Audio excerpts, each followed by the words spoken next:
le bon visage de la main qui te tend ce matin. Car son heure a sonné dans ta vie. Son heure a sonné. Son heure a sonné.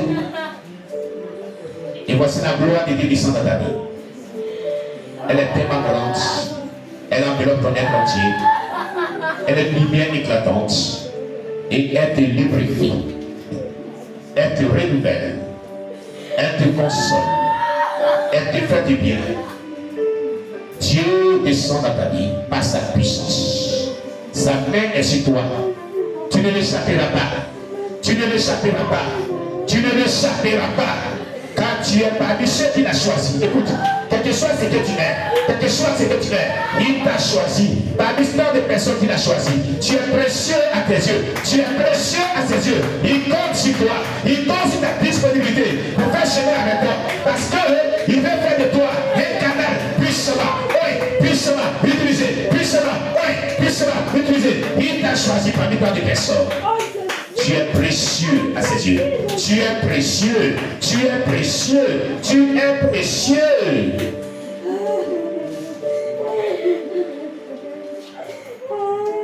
Tu es précieux. Bien-aimé, ne te néglige pas.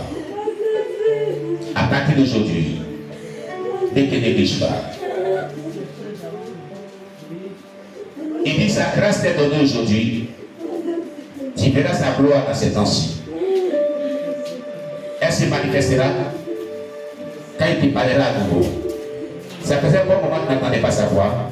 À cause de ta désobéissance, la manière dont tu attendais sa voix, quand tu sentais réellement sa présence, viens dans ta vie. Viens dans ta vie. Viens dans ta vie. Viens dans ta vie. Viens dans ta vie. Cette grâce t'est redonnée. Cette grâce t'est redonnée. Cette grâce t'est redonnée. Cette grâce t'est redonnée. C'est un temps prophétique pour ta vie. C'est un temps prophétique pour ta vie. C'est un temps prophétique. Prophétique. Prophétique. Prophétique.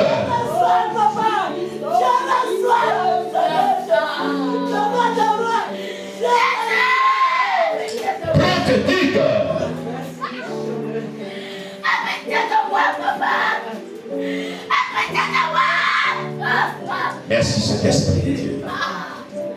Merci Jésus. Merci Jésus. Il transformera ta vie. Que Dieu veut du départ. Dieu dit, il a choisi ta vie. Il t'a choisi. Peu importe qui tu es, il t'a choisi. Il ne t'abandonnera pas. Tant que tu ne rentres pas dans sa destinée, il ne t'abandonnera pas. Sa main sur toi, ses regards se portent sur toi. Ses regards se portent sur toi. À cet instant.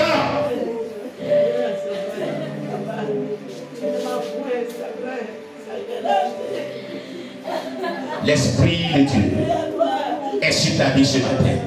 L'Esprit de Dieu est sur ta vie ce matin. L'Esprit de Dieu est sur ta vie ce matin. Écoute, l'Esprit de Dieu est sur ta vie ce matin. Il dit, parmi tant de personnes, il t'a choisi. Il t'a choisi. Il t'a choisi. Et ce qu'il a prévu faire dans ta vie est si grand. Ne tarde pas cela.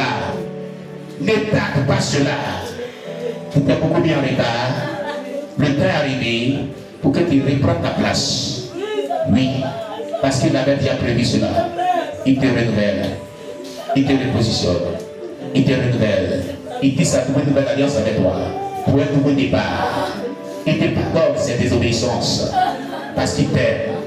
Il t'aime tant. Il t'aime tant. Il t'aime tant.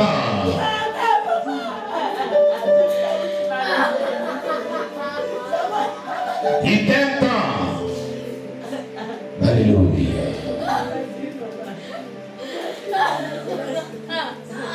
Oh, il dit l'Esprit de Dieu.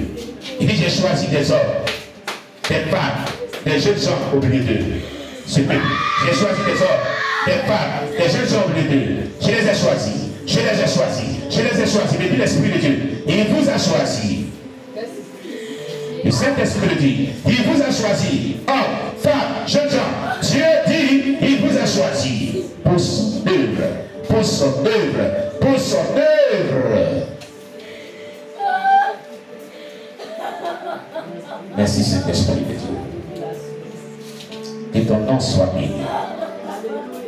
Que ton nom soit glorifié. Que ton nom soit exalté. Je te loue, je te rends toute la gloire. Je t'exalte, Seigneur. Béni soit-il ton nom, notre Dieu. Béni soit-il ton nom, notre Dieu. Au nom de Jésus-Christ. Amen.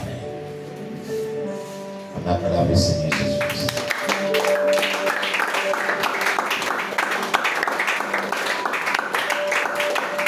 Gloire à Jésus-Christ. Qu'as-tu retenu dans ce message que Dieu nous a donné aujourd'hui? Qu'est-ce que Dieu a dit à ton cœur qui t'a beaucoup marqué? En quoi Dieu t'a interpellé ce matin durant tous ces cultes?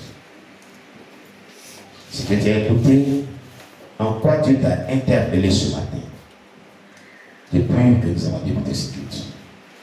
Quel est le message particulier qui t'a été adressé? Qu'est-ce qui a touché ton cœur? Sur quoi tu as attiré ton attention? J'ai bien aimé. On acclame le Seigneur Jésus le plus frère. Ézéchiel, serviteur de l'Éternel.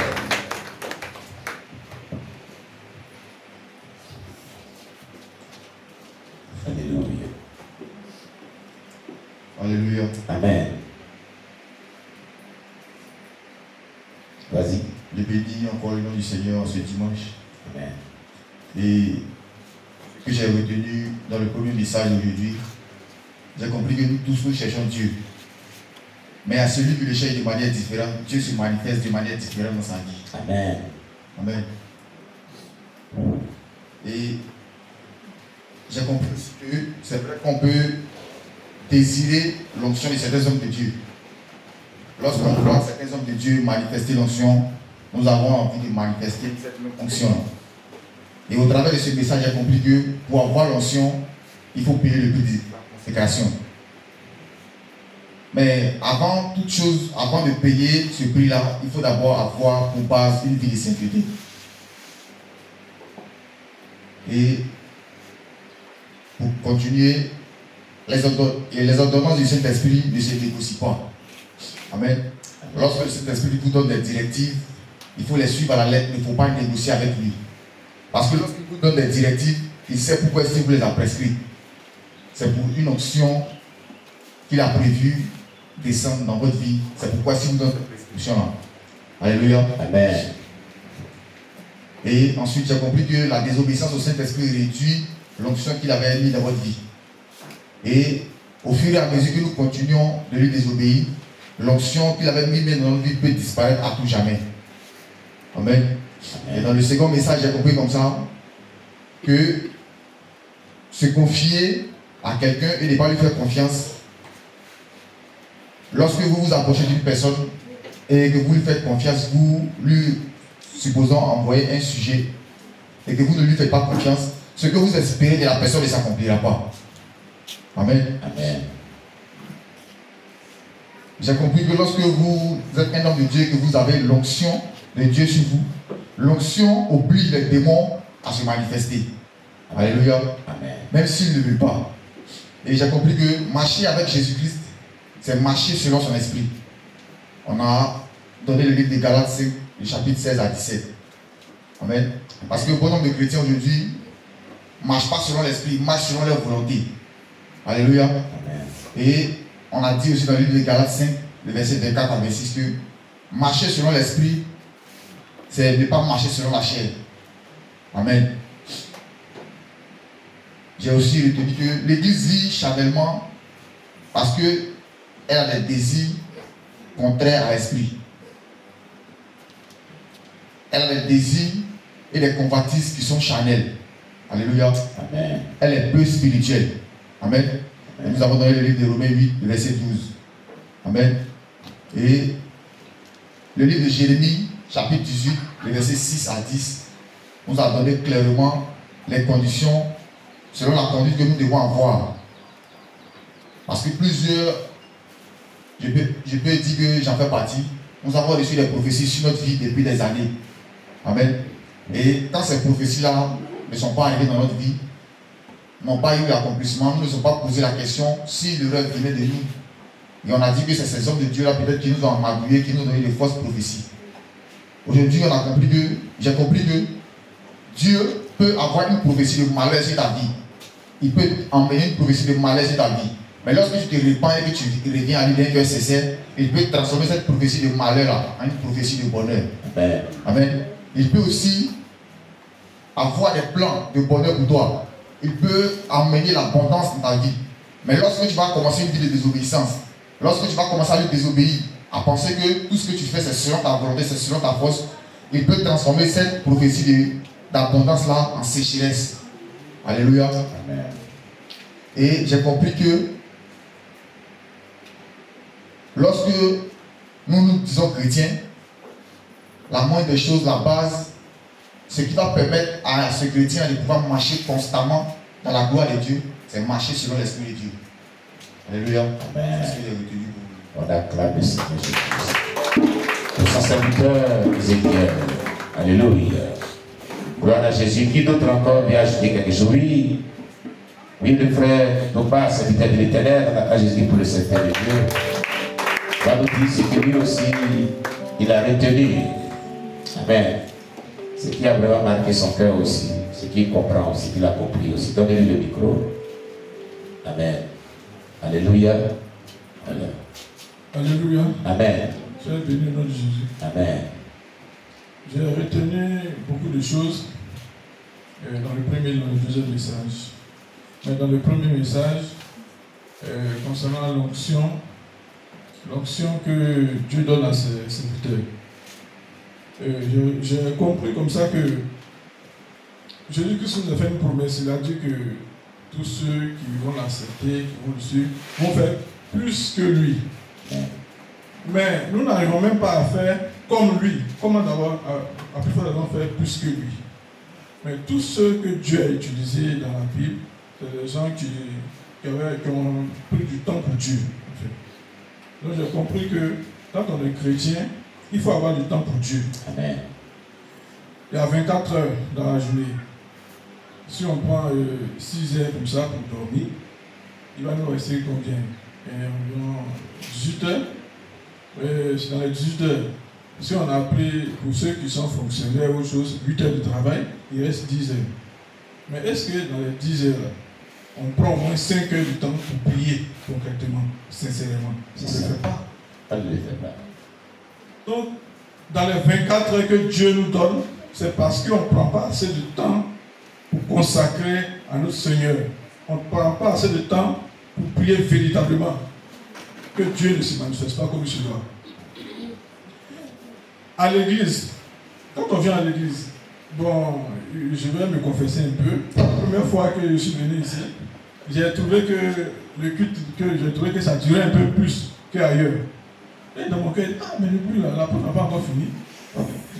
Et le Seigneur m'a dit comme ça que c'est parce que tu ne prépares pas le culte chez toi à la maison d'abord.